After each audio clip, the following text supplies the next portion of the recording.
Hello friends, super magic રસોઈમાં મિત્રો હું આપનું સ્વાગત કરું છું। આજે હું લીલી મેથીની ભાજીનું શાક લઈને આવી છું મિત્રો। તો આ મેથીનું શાક એટલું ટેસ્ટી બને છે કે જે મેથીની ભાજીનું શાક નહીં ખાતા હોય ને ઈ પણ અઠવાડિયામાં 2 વાર બનાવીને ખાશે। એટલું એકદમ હેલ્ધી અને ટેસ્ટી રેસ્ટોરન્ટ સ્ટાઇલનું બનશે મિત્રો। તો તમને મારો વિડીયો ગમે તો લાઈક કરજો, શેર કરજો અને સબસ્ક્રાઇબ કરવાનું તો ભૂલતા જ નહીં। મિત્રો આમાં મેં શું ઇન્ગ્રેડિયન્ટ લીધા ને એ પણ હું તમને બતાવી દઉં મિત્રો। આ લીલી મેથી જે અત્યારે આપણે શિયાળામાં ફૂલ જોવા મળે છે, તો આ મેં 300 ગ્રામની પાણી લીધી હતી। એમાંથી હવે પાંદડા મેં ચૂંટીને જે આ તોડી લીધા છે ને આ ટાઈપના, તો અત્યારે 150 ગ્રામ છે વજનમાં મિત્રો। અને એમાં જે આપણે ઇન્ગ્રેડિયન્ટ બીજા જોઈએ એ પણ હું તમને મેં રોસ્ટેડ કરેલી 2 ટેબલ સ્પૂન આપણે મગફળીના દાણા લીધા છે, અને 1 ટેબલ સ્પૂન આપણે તલ છે, 1 મોટો ટમેટા છે, 1 મોટો કાંદો સમારીને લીધા છે, અને 1 ટેબલ સ્પૂન આપણે રોસ્ટેડ એટલે કે ચણાનો લોટ મેં શેકીને તૈયાર કરેલો છે, મીઠું છે, અને 6 થી 7 કળી આખી લસણની છે, અને આ લસણની કટકી અમે 1 ટેબલ સ્પૂન કરેલી છે, 1 મરચાની કટકી કરેલ છે, 1 અડધો ઇંચ આદુનો ટુકડાની ગ્રેટ કર્યું છે, ગરમ મસાલો છે, રૂટીન મસાલા, લાલ મરચું, હળદર, જીરું અને ધાણા જીરું, અને 1 થી 2 લાલ મરચાના કટકા છે। તો મિત્રો આટલા ઇન્ગ્રેડિયન્ટ જોશે। તો મિત્રો જો આપણે હવે આ મેથીના પાન છે ને એને આ રીતે આપણે ઝીણા ઝીણા સમારી લેશું, એકદમ આવી રીતે। મિત્રો આ મેથી આપણે લસણ વાળી મેથીનું શાક બનશે। તો આ રીતે હું હવે બધા પાન સમારી લઈશ। તો મિત્રો જો આ મેથી મેં પાંદડા ચૂંટીને પછી એને 2 થી 3 પાણીએ ધોઈ નાખી હતી, અને હવે પછી મેં આ રીતે જો સમારી લીધી છે એકદમ ઝીણી। તો હવે આપણે માટી હોય છે મેથીમાં, એટલે એકદમ 2 થી 3 પાણીએ તમારે ચૂંટીને પછી ધોઈ લેવાની સરખી એવી। હવે આપણે ગેસ ઓન કરીને તેલ મૂકશું। તો મિત્રો અત્યારે હું 1 ટેબલ સ્પૂન તેલ લઉં છું। આપણું તેલ ગરમ થઈ ગયું છે। હવે એમાં હું આખી લસણની ફોલેલી કળી છે 5 થી 6 કળી, એ હું એને આ રીતે સાંતળી લઈશ મીડિયમ ફ્લેમ ઉપર 1 મિનિટ।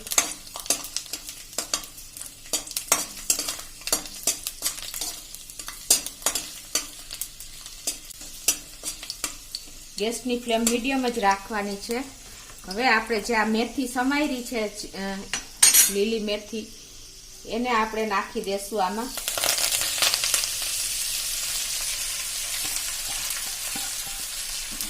અને એને પણ આપણે 5 થી 6 minute medium two high flame ઉપર સાંતળી લે સરખી આપણે રોસ્ટ કરી લેશું તેલમાં।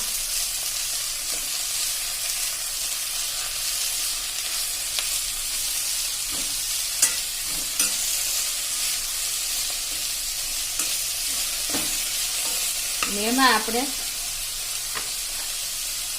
અડધી ટીસ્પૂન જેવું મીઠું નાખી દેશું।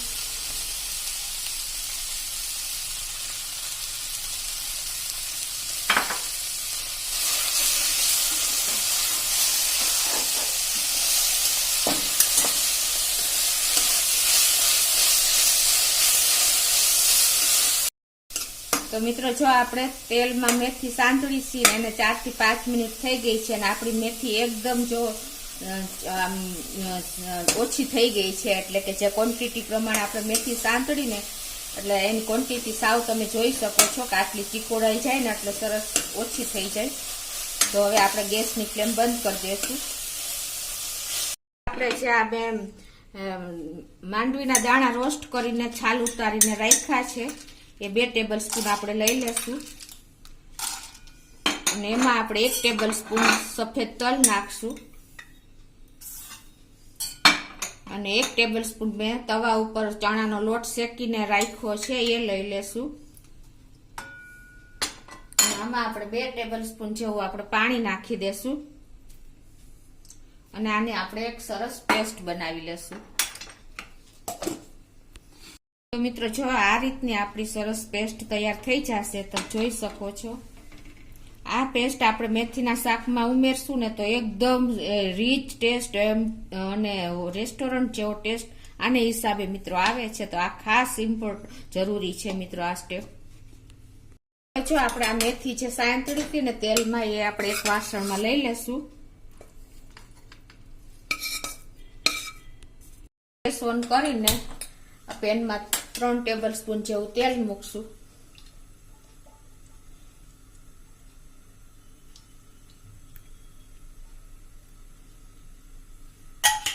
તેલ ગરમ થાય ને એટલે હવે આપણે આગળ પ્રોસીજર કરશું. ગરમ થઈ ગયું છે. હવે એમાં આપણે 1 ટીસ્પૂન જેવું આખું જીરું નાખશું અને જીરું કકડે એટલે આપણે 1 ટેબલ સ્પૂન જે લસણની મેં કટકી કરેલી છે ઝીણી એ નાખી દેશું અને 2 મેં લાલ સૂકા મરચાના કટકા કર્યા છે એ નાખી દેશું. આને આપણે લસણને થોડુંક સાંતળવા દેશું.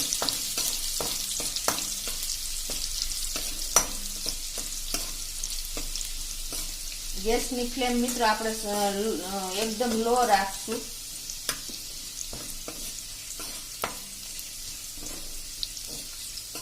હવે આપણું લસણ પણ સંતળાઈ ગયું છે અને હવે એમાં આપણે આ એક મોટો કાંદો મેં સમારીને લીધો છે એ નાખી દેશું.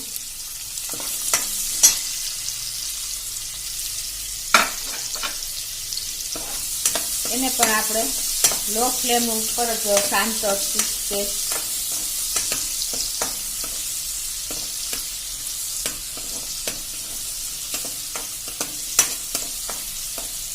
તો આપણો કાંદો પણ સેજ ટ્રાન્સપરન્ટ થઈ ગયો છે. હવે આ સ્ટેજે આપણે એક મેં મોટું લાલ મરચાની લીલા મરચાની કટકી કરી છે ને એ નાખી દેશું અને અડધો ઇંચ આદુનો ટુકડો હતો એનો એમ ગ્રેટ કરેલો છે એ પણ નાખી દેશું.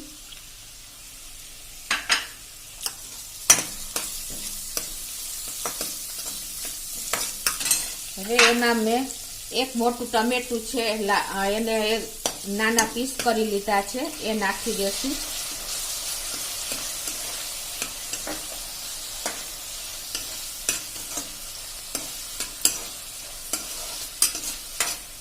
અને મિત્રો હવે આ સ્ટેજે આપણે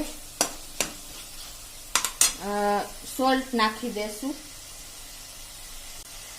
આપણે મેથીમાં પણ સોલ્ટ નાખ્યું છે એટલે આપણે કેર કરીને 1.5 થી 1.5 ટીસ્પૂન જેવું આપણે સોલ્ટ નાખી દેશું.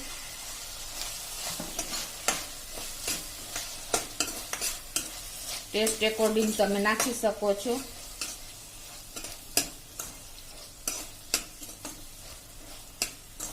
નાખ્યા પછી આપણે 1/2 ટીસ્પૂન જેવી હળદર નાખી દેશું.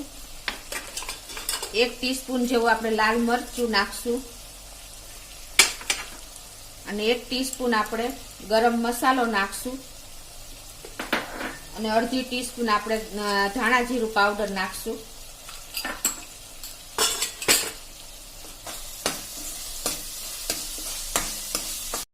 તો અત્યારે મેં ગેસની ફ્લેમ મીડિયમ કરી દીધી છે અને હવે આપણે આ સ્ટેજે આપણે ટમેટા ગળી જાય એટલે થોડું પાણી નાખશું 1 ટેબલ સ્પૂન જેવું.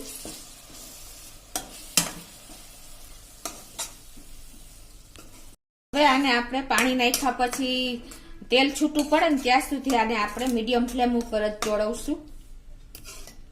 જો હવે આપણું તેલ પણ છૂટું થઈ ગયું છે. હવે આપણે આમાં આ પેસ્ટ નાખી દેશું જે આપણે મગફળીના રોસ્ટેડ દાણાની ને બનાવી છે તલની ને ઈ.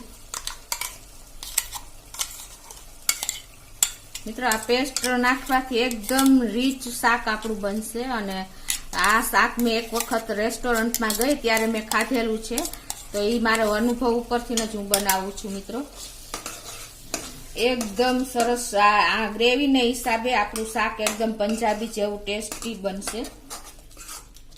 હવે આમાં આપણે 2 ટેબલ સ્પૂન જેવું પાણી નાખીને આ પણ નાખી દેશું.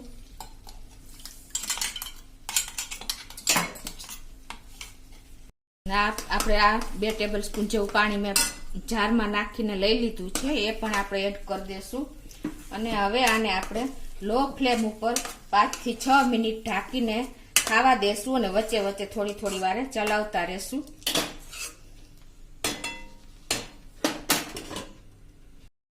તો મિત્રો 5 થી 6 મિનિટ થઈ ગઈ છે અને તમે જોઈ શકો છો કે આપણે એકદમ તેલ પણ સરસ આપણા શાકમાં છૂટું પડી ગયું છે.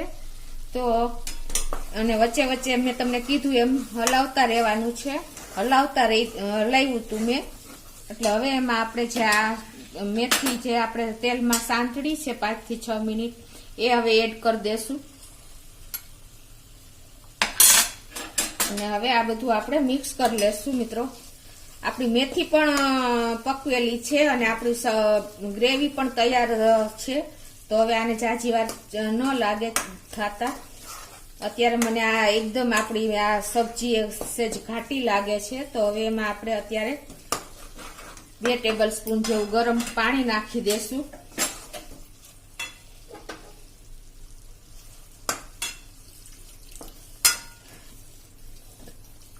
આ રીતે એટલે આપણી શાકની કન્સિસ્ટન્સી એકદમ પરફેક્ટ થઈ જાય.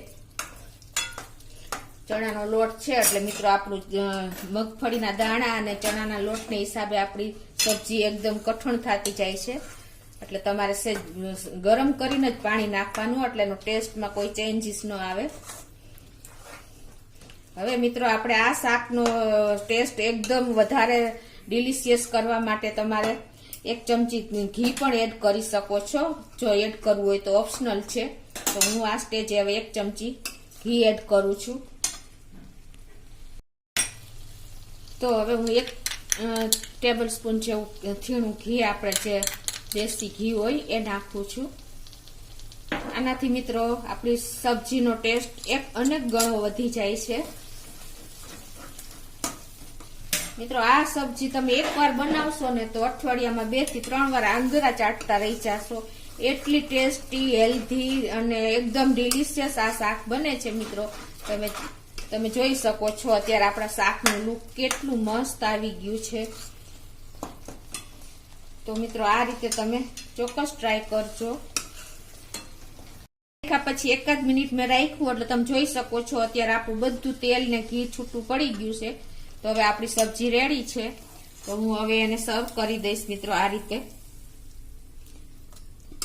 તમે જોઈ શકો છો કે એકદમ ડિલિશિયસ ટેસ્ટી સબ્જી બની છે મિત્રો. તો તમને મારો વિડીયો ગમે તો લાઈક કરજો, શેર કરજો અને સબસ્ક્રાઇબ કરવાનું તો ભૂલતા જ નહીં.